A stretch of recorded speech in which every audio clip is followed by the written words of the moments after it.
O representante do Papa Francisco em Portugal, o Núncio Apostólico, deu as boas-vindas a um jesuíta e a um franciscano para falarmos sobre os 5 anos do pontificado do Papa Francisco, precisamente no dia em que assinalamos 5 anos da sua eleição. É num ambiente muito informal que pediremos ao Padre António Vaz Pinto e ao Padre Vítor Melícias para recordar o que foram estes 5 anos de pontificado e as marcas que ficam na história da Igreja. Muito boa tarde e obrigado, Muito obrigado por estarem no programa Eclésia para assinalar precisamente os 5 anos do Papa Francisco, da eleição do Papa Francisco. E começava por estas duas dimensões, ser jesuíta e ser franciscano. O que é que um e outro descobrem no Papa Francisco como um jesuíta e um franciscano? Bem, antes de mais, na alegria de estar nesta casa e neste dia, em celebração da ação de graças por este aniversário da eleição do Papa, e para a alegria de estar com um irmão jesuíta, quero fazer como São Francisco fazia, que era dizer: louvado sejas, meu Senhor, porque me deste irmãos. Dizia: laudato si, louvado seja o Senhor, porque nos deu o Papa Francisco. E no Papa Francisco deu-nos um verdadeiro jesuíta. Verdadeiro jesuíta, verdadeiramente franciscano. Porque ele, sendo em tudo um jesuíta, é, como dizia o cardeal Cláudio Umes, numa das entrevistas que deu à Folha de São Paulo, é um jesuíta com um coração franciscano. Eu diria mais, é um franciscano com a mais-valia de ser jesuíta. Ou seja, é um jesuíta que pensa franciscano, sente franciscano com o coração e age franciscano. É exatamente, portanto, um daqueles verdadeiros jesuítas que, seguindo, aliás, a mística e a espiritualidade de Santo Inácio, não podemos esquecer, não é verdade, que Santo Inácio, quando se converteu exatamente lendo a vida de São Francisco e chegou a dizer: se São Francisco fez isto, por que é que eu não faço também? E procurou imitá-lo nos primeiros ermitérios que frequentava, chegou a vestir-se de saco como São Francisco, embora depois, quando a Inquisição o prendeu, tenham proibido usar o hábito, por isso a companhia está dispensada, digamos assim, do hábito, vestindo consoante os costumes de cada terra. Ele seguiu até o exemplo de São Francisco, indo para a Terra Santa, onde foi acolhido pelos franciscanos, e, portanto, toda a evolução espiritual e vocacional, digamos assim, de Santo Inácio, tem uma profundíssima marca de São Francisco, portanto, uma marca franciscana. Mas é um verdadeiro jesuíta na sua disciplina, na sua formação, na sua dedicação à Igreja, no sentido de obediência ao Papa, porque foi assim ele e os seus primeiros 6 companheiros, dos quais apenas um era padre, os outros eram leigos, exatamente tiveram esta vontade de, indo para a Terra Santa ao encontro e ao diálogo, que se calhar não era a palavra que se utilizava naquele tempo, ao encontro com os muçulmanos na Palestina, de serem exatamente alguém que fazia a formação das pessoas e os preparava pelo conhecimento da Escritura, pelo conhecimento das verdades teológicas, para serem verdadeiros milícia, digamos assim, do Papa espalhada pelo mundo. Estamos aqui a comemorar 5 anos da sua eleição, que foi o espanto da eleição. Porque até ao século XVIII era frequente haver papas de ordens religiosas, depois deixou de ser. Exatamente. Há 200 anos que não havia um religioso franciscano ou dominicano ou isso religioso, e de repente sai um jesuíta. É uma surpresa.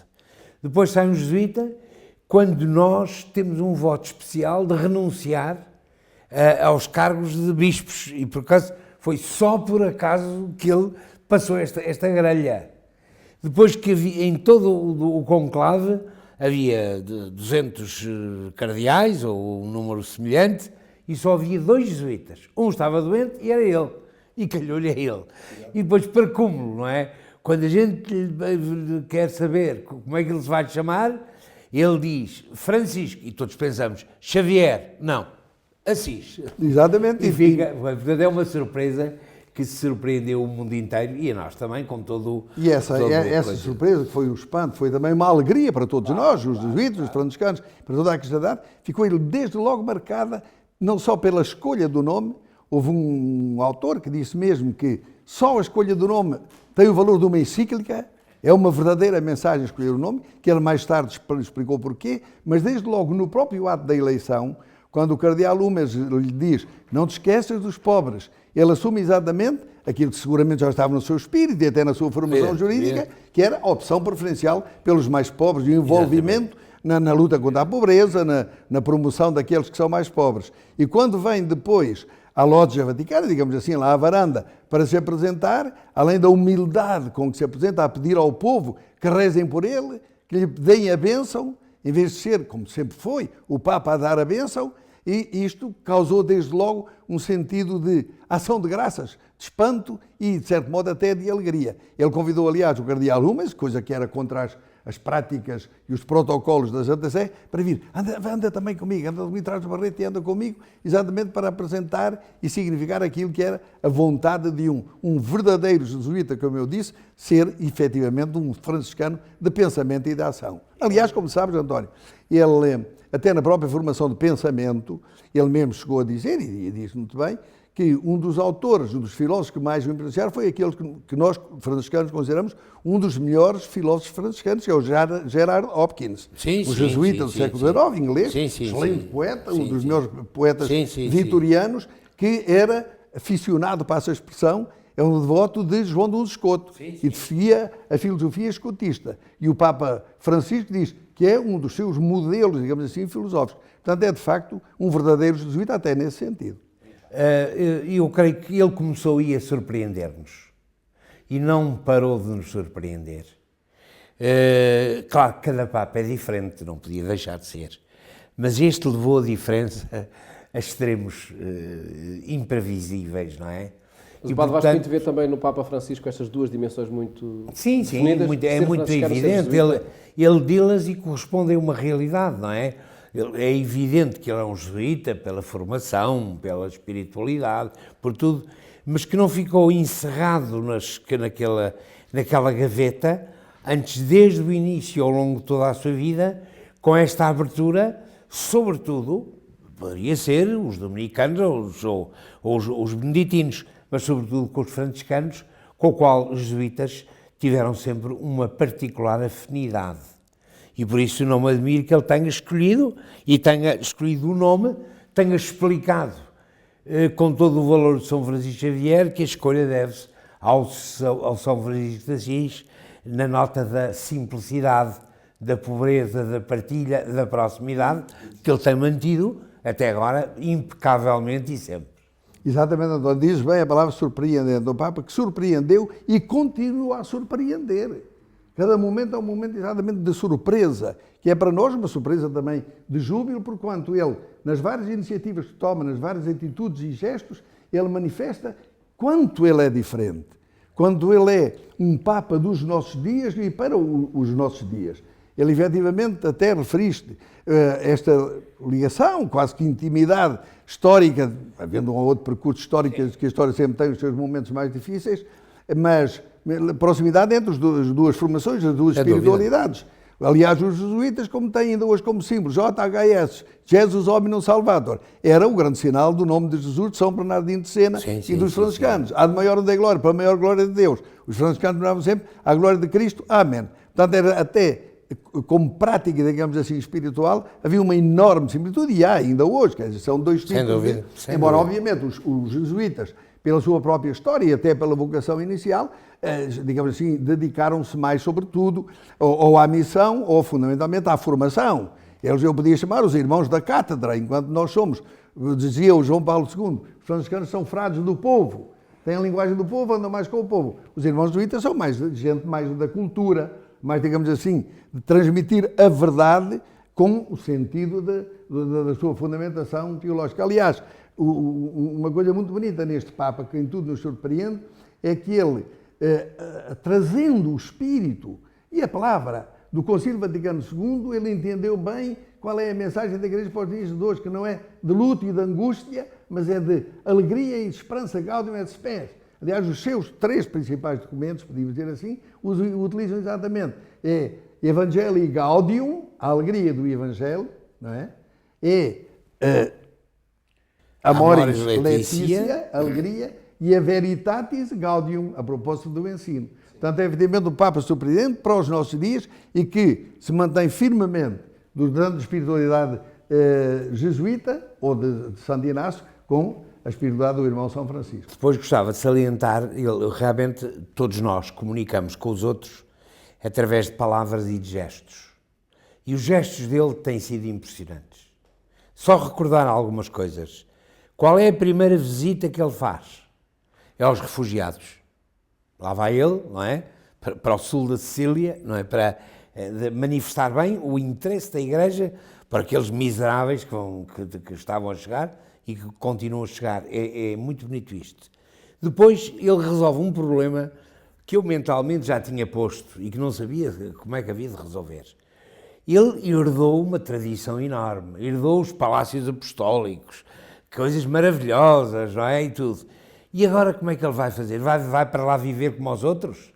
E aquela coisa da casa de Santa Marta, que é uma casa simplicíssima, modesta, dentro dos jardins do Vaticano, mas sem o luxo e a coisa, e lá está ele a viver. Portanto, ele tem sido uma lição contínua de gestos, não é? E depois não quero deixar de falar e de referir a preocupação que ele tem tido na reforma da Cúria, com grandes dificuldades, com grandes resistências, com muita gente e muitos grupos nitidamente contra ele, mas que nunca o fizeram desanimar, nem voltar para trás, mas manter-se firme naquilo que ele julga que é a indispensável purificação da Igreja na sua própria cabeça, para ela poder ser um sinal compreensível e atraente para os homens de hoje. Dizes muito bem, António, é um homem de palavra, de gesto, de espírito, e que até nessa da reforma da Cúria, da reforma da vida da Igreja, ele tem e mantém a tradição e a vocação original franciscana e jesuítica. Quando Santo Inácio, digamos assim, com os outros fez o compromisso, foi exatamente também para entrar em reforma. Não propriamente numa contra-reforma contra os reformistas luteranos ou protestantes, mas para fazer reforma da Igreja, tal como São Francisco.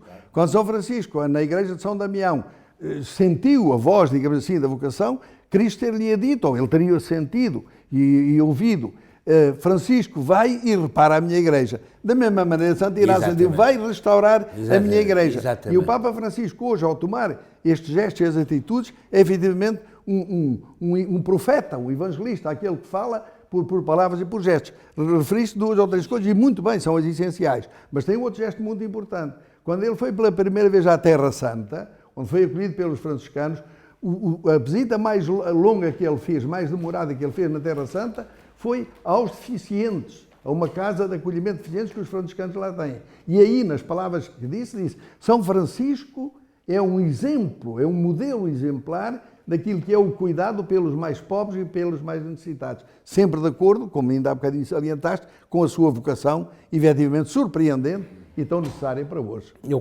gostava de salientar aqui uma coisa referente ao Santo Inácio, mas que vale aqui para este Papa. O Santo Inácio e o Calvino estudaram no mesmo colégio em Paris. O Calvino a acabar e o Santo Inácio a entrar. E ambos viram os podres da Igreja, precisava de reforma profundamente. Duas atitudes, com todo o respeito pelo Calvino.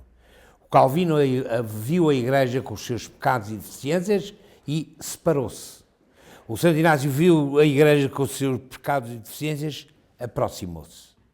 Reformar a Igreja. É o espírito, precisamente, de reforma. Se eu for pela estrada e a minha irmã ou minha mãe estiver caída, doente, ferida e suja, o que é que eu faço? Afasto-me porque ela está assim ou aproximo-me para a pôr em condições? É este espírito que é o espírito da verdadeira reforma. Exatamente, da mesma maneira o espírito de São Francisco também.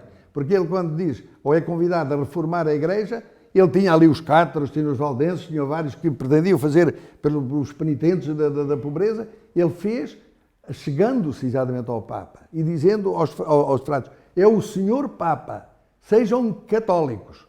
Isto é, sem estar contra ninguém, muito pelo contrário, numa grande abertura que hoje chamaríamos ecuménica ou interreligiosa. Aliás, ele também foi peregrino ao Islão, falou lá com o sultão em Damieta. Portanto, foi o primeiro, digamos assim, o primeiro cruzado sem armas, primeiro a estabelecer o grande diálogo prático com o Islão. Realidade que o próprio Papa Francisco hoje tem salientado muitas vezes, até na Misericórdia Vultus, aquela famosa carta ou Constituição, podemos chamar encíclica, sobre a misericórdia, quando proclamou o ano mundial da misericórdia, o ano santo da misericórdia, ele salienta a necessidade de dialogarmos com o Islão. E quando hoje nós temos tanta reação, designadamente no Ocidente, contra o Islão, por causa de fenómenos que nós conhecemos, do terrorismo, todas as coisas, é preciso ter bem presente, quer este espírito de Inácio, que vai para a Palestina, quer o espírito de Francisco, quer sobretudo a necessidade de que hoje nós ultrapassemos preconceitos e nos ajudemos a reformar as mentalidades, quer as nossas, quer a dos nossos irmãos do Islão. Um pontificado claramente diferente, com gestos, palavras e mensagens que caracterizam de facto este pontificado, e está a ser muito bom ouvir-vos sobre essa partilha de origens e de convicções que se traduzem depois num pontificado assim tão especial. E fazemos-lo aqui na Casa do Papa, como referimos, a Nunciatura, pelo simbolismo que tem, e porque é interessante ver como as raízes são capazes de provocar uma vida ativa e reformadora tão expressiva. E pedia-vos precisamente que analisassem esse aspecto. De facto, estamos aqui diante de palavras, de mensagens muito peculiares, muito próprias, que ficam na história, que já estão na história da sociedade e da humanidade, ou há uma igreja diferente já, que está desenhada, que está traçada? Isto para perguntar, sobretudo, o que é que está a reformar-se? É o Papa Francisco que é diferente ou é a Igreja que está diferente também? Você utilizou uma palavra muito bonita que é exatamente das raízes, o que está na raiz disto tudo. E a propósito do Papa Francisco e da sua espiritualidade de jesuíta e de franciscano, há um jornalista, por acaso, em El País, diz que a escolha do nome de Francisco e a eleição deste Papa é uma espécie de um enxerto emblemático jesuíta franciscano, isto é, as raízes que ele tem de Santo Inácio, o tronco desta árvore, Santo Inácio, que é a sua espiritualidade, foi enxertada também em mentalidade, em espiritualidade franciscana, para dar os seus frutos. Mas isso na figura do Papa a Igreja e a comunidade mantém as suas raízes apostólicas, suas raízes que vêm da Escritura, que vêm de tradição, mas é sempre reformanda, como já diz os antigos. Deve estar sempre aberta, permanentemente, à reforma. E hoje, o Papa Francisco está a tentar ser, efetivamente, um reformador, não só no sentido de avançar para coisas novas, mas de evitar até um certo retrocesso, um certo, passa a expressão dura, restauracionismo, que em algumas fases da Igreja se encontram em relação ao Concílio Vaticano II. Bom, eu queria dizer, respondendo à sua pergunta, que a Igreja é uma instituição não só muito antiga, como muito larga. O número de pessoas, o estar espalhada por todos os continentes, por todas as mentalidades, as diferenças sociais, culturais, etárias, são imensas. E, portanto, uma instituição destas não pode mudar de repente. Não é possível, não é materialmente possível. Mas o caminho é esse? Mas o caminho é este, o caminho é este, e claro, não depende só dele, mas ele é o líder desta mudança. Ele sozinho não consegue. Agora, se, como eu julgo que está a acontecer, há cada vez mais pessoas que compreendem que ele está a trilhar um caminho corajoso, difícil e profundamente fiel ao Evangelho e a Jesus Cristo, é assim que as igrejas mudam, é assim que as comunidades mudam, e essa é a minha esperança. Sem rupturas? Com o mínimo de rupturas. Há pessoas que ficam amoadas pelo caminho. Com certeza, mas isso qualquer pai, qualquer mãe sabe que para educar, muitas vezes até um bom par de estalos só lhe faz bem, exatamente. Não é? E com isso não deixam de ser pais nem mães, e é assim que se faz, não é? E portanto, e ele não tem tido medo. É uma pessoa, eu não lhe vi ainda um único gesto de medo. Isso é que ele não tem. Ele vai por ali fora e lá. Às vezes fere, pois fere. O médico para curar não fere, e deixa de curar, não deixa. E se for preciso fazer uma operação sangue frio, sem anestesia, faz-se, paciência. Agora, como diz o António, isto tem altos e baixos em tudo na vida. A vida das pessoas, das comunidades. Os próprios economistas, quando analisam a história da economia no mundo, referem que há momentos de desenvolvimento, depois momentos de queda, momentos de crise, outra vez recupera, vai andando, quer dizer, há altos e baixos. Mas dizem, se traçar a chamada linha de trend, a linha de tendência, pelos picos, acaba por estar sempre positivo e a subir. Da mesma maneira, a participação da Igreja na libertação da escravatura, na libertação da mulher, enfim, a aproximação dos povos, encontro de povos e de culturas, tendo momentos mais difíceis na história que teve, se traçarmos uma linha, a linha é positiva. E mesmo nestes 5 anos de pontificado, se houve um ou outro momento, uma ou outra reação, que eventualmente é mais desconfortável, exige mais o corte do dedo ou o corte da perna, se fosse o caso disso, mesmo assim é absolutamente positiva e portadora de esperança.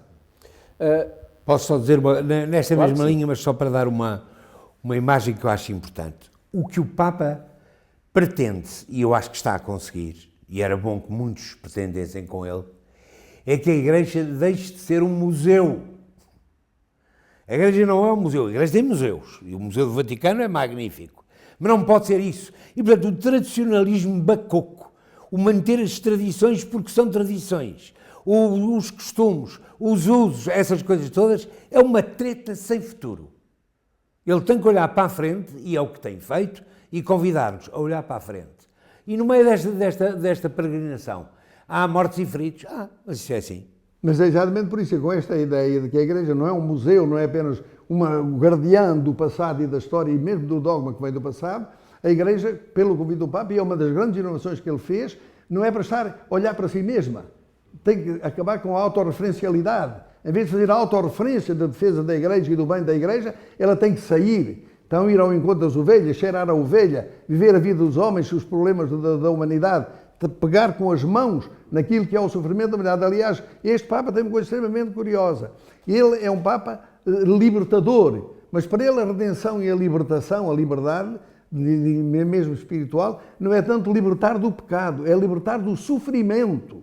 Ele é um Papa, exatamente, que apela à compaixão, à misericórdia, a que todos nos unamos para ir libertando dos sofrimentos, e o sofrimento é a pobreza, o sofrimento é aquilo que se lutava na América Latina, onde os jesuítas tiveram um papel importantíssimo na chamada, então, movimento, se quiserem, ou a teologia da libertação.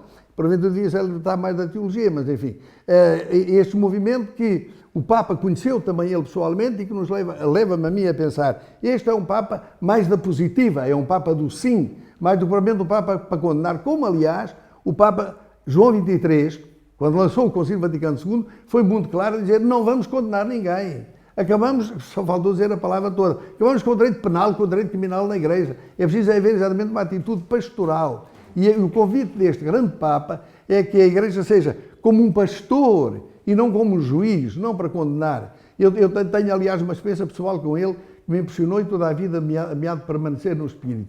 Quando a última vez que estive com ele, só tive 2 vezes, foi em maio de 2016. Nós íamos cumprimentá-lo, ele tem um gesto muito bonito que é agarrar as mãos das pessoas. Estava assim agarrado as mãos e eu disse, sou de Portugal e gostava muito de ver em feito, meio sorridente e abanando assim. Eu bastante ganhei coragem e disse, Santidade, agradeço muito por ter optado por uma moral de misericórdia e não de leis e de cânones. Ele largou-me as mãos, pegou-me aqui nos pulsos, fez assim 3 vezes e disse, sim, sim, sim. Eu nunca mais posso esquecer uma coisa destas.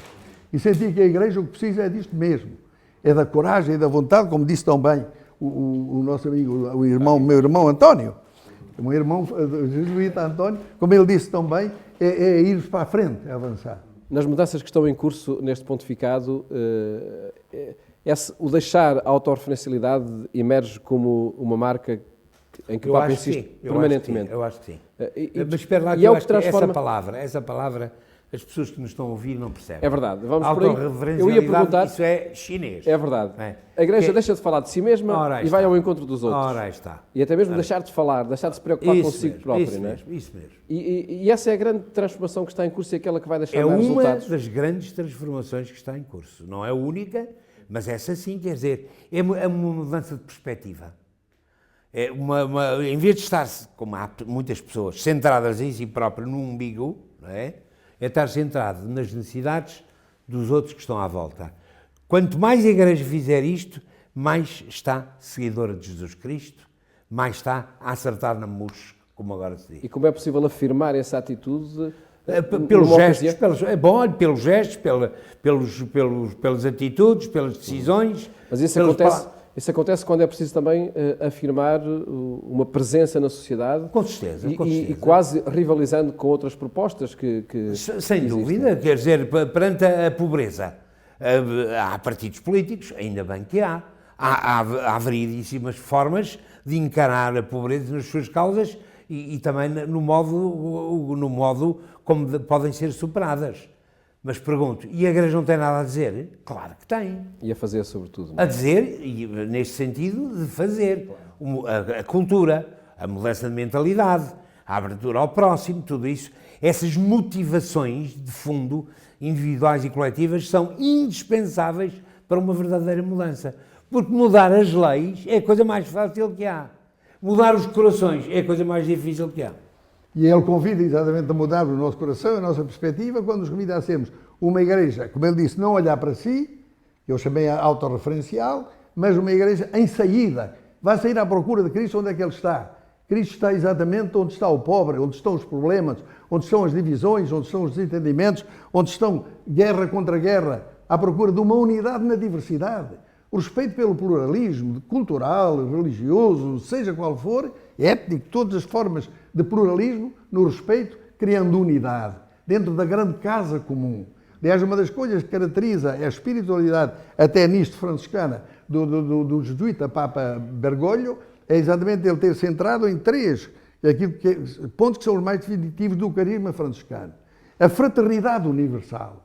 Todos os seres humanos são irmãos, mas mais, todos os seres humanos são irmãos de tudo o que há, dentro da grande casa comum. E, portanto, ele, naquela tão oportuna cíclica que foi a Laudato Si, convida a humanidade toda, crentes ou não crentes, a cuidarem da casa, com sentido de misericórdia, de compaixão, a ponto de ter proposto, como sabemos, uma 15ª obra de misericórdia. E é cuidar da natureza. Porquê? Porque todos somos irmãos. A fraternidade universal é uma essencialidade do espírito franciscano e neste espírito com que é preciso nós irmos hoje para o mundo. Mas além disso, a misericórdia. E além disso, exatamente, a pobreza, não só pela opção preferencial pelos mais pobres, mas também pelo sentido de vivermos e utilizarmos os bens, de cuidar dos desperdícios, cuidar de respeitar os próprios bens que existem, porque eles são casa comum, em mesa comum, em destino comum. Pedia-vos a análise também a uma perspectiva neste pontificado que pode transformar e ser transformadora na relação das sociedades com o elemento religioso, com a dimensão religiosa na pessoa, remetida progressivamente para o ambiente privado e para o foro pessoal. Sim. Com este pontificado, acham que o religioso ganha cidadania? Eu acho que sim. Repare, porque isto é um problema com muita história, não é? E há, independentemente, não vou agora fazer julgamentos, mas há 200 anos, 300 anos no Ocidente, procurou colocar-se a religião e o cristianismo no foro íntimo. Muito bem, ninguém vai preso por ser católico, mas a religião quer ser dentro das igrejas e, quando muito, nas sacristias. O resto é com a sociedade civil. Isso é uma dicotomia impossível e que não corresponde à realidade. Uma coisa é a laicidade do Estado, outra coisa que é desejável, outra coisa é a laicidade da sociedade, que não é desejável nem existe. E, portanto, se há um país como é o caso de Portugal, onde 90% das pessoas se diz católico, o Estado não pode ignorar uma realidade social como esta. E, portanto, é perfeitamente normal, saudável e expectável, que realmente essa componente religiosa que acompanha e controla, no bom sentido da palavra, tantas pessoas, tenha uma expressão pública. É disso que se trata.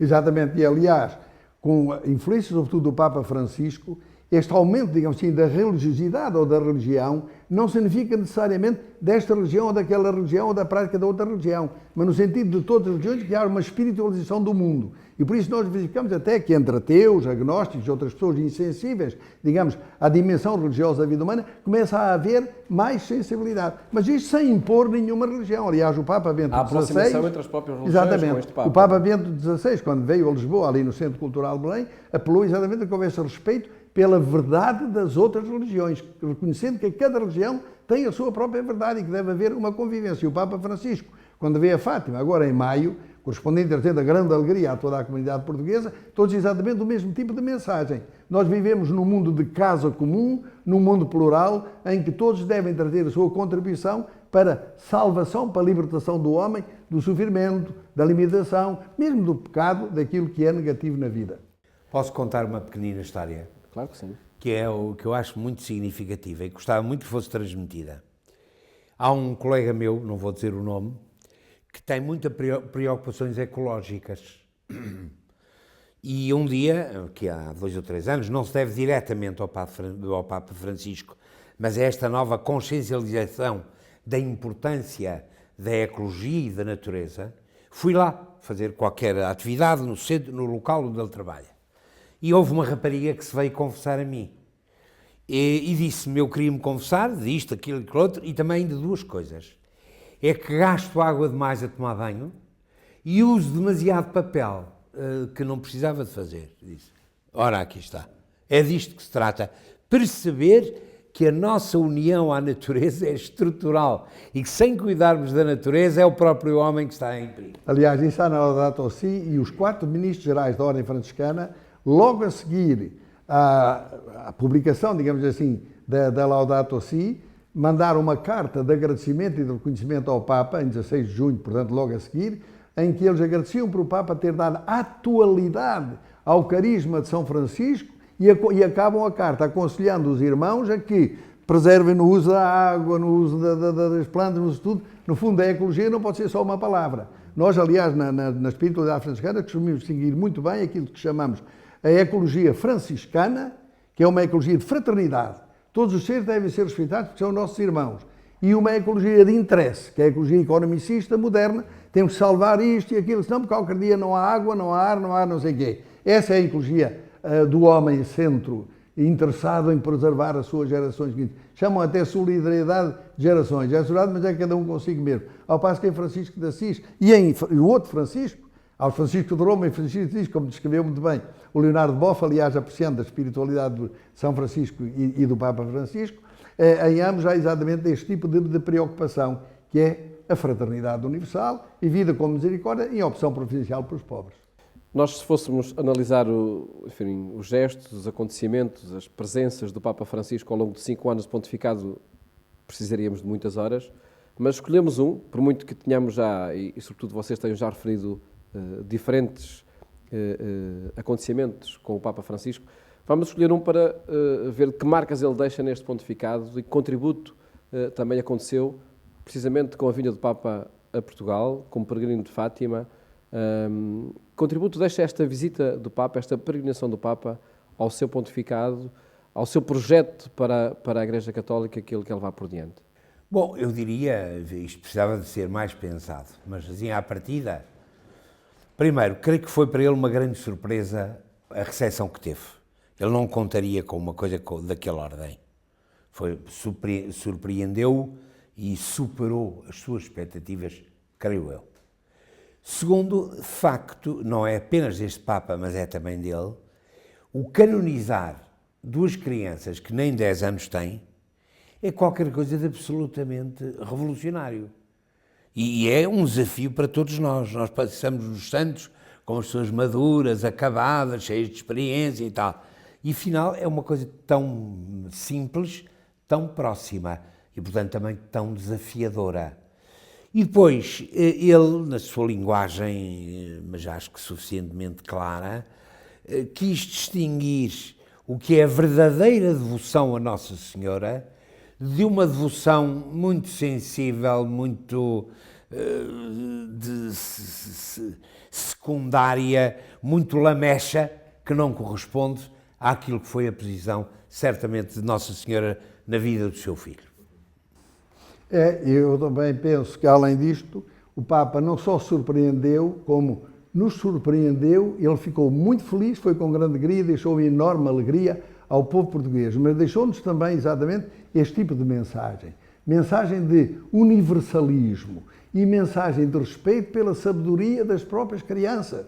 Ele, canonizando as 2 crianças, diz, atenção, aquilo que vem no Evangelho, a verdade está na boca das crianças e dos inocentes. Eu nunca posso esquecer aquele episódio bonito que, aliás, a Eclésia chegou a reproduzir, quando ele foi a Lesbos, naquelas viagens de apoio aos refugiados, a este drama verdadeiro que a humanidade sabe viver hoje. Ele, no regresso no avião, quando os jornalistas estavam a perguntar as coisas mais variadas, ele, em vez de responder diretamente aos jornalistas, pegou de um papel onde está aqui um desenho que me ofereceu uma criancinha. Estava um barco a afundar-se, lá com gente a grita e aflitivo, e o sol a chorar. Esta mensagem de um Papa que nos deixa exatamente a palavra da esperança, através da humanização e do sentido de sofrimento pelo sofrimento do outro, que põe o próprio sol a chorar, é qualquer coisa que também na visita à Fátima nos ficou. Há pessoas que, creio eu, que, dada a entrada dele, não é? Que esperavam mais e que acham que ele está derrotado. Não está nada derrotado, era só isso que queria dizer.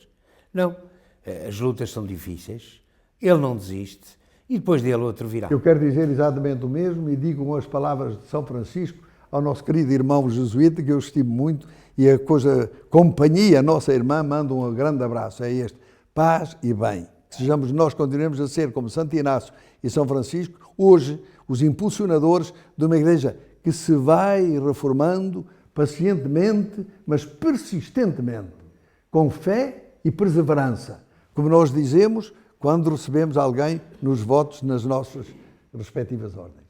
Através da perspectiva de um franciscano, o padre Vítor Melícias, e de um jesuítas, o padre António Vaz Pinto, podemos desta forma olhar os 5 anos do pontificado do Papa Francisco e perceber que onda transformadora estamos a assistir e a viver e a participar. Muito obrigado por terem estado neste programa, onde quisemos recordar e assinalar os 5 anos da eleição do Papa Francisco. Desejo-lhe uma ótima tarde. Até amanhã, se Deus quiser. Muito obrigado a nós e muito obrigado a ti, António. Muito obrigado. Um grande abraço. Felicidades. Grande irmão. Viva São Francisco. Viva Santo Inácio.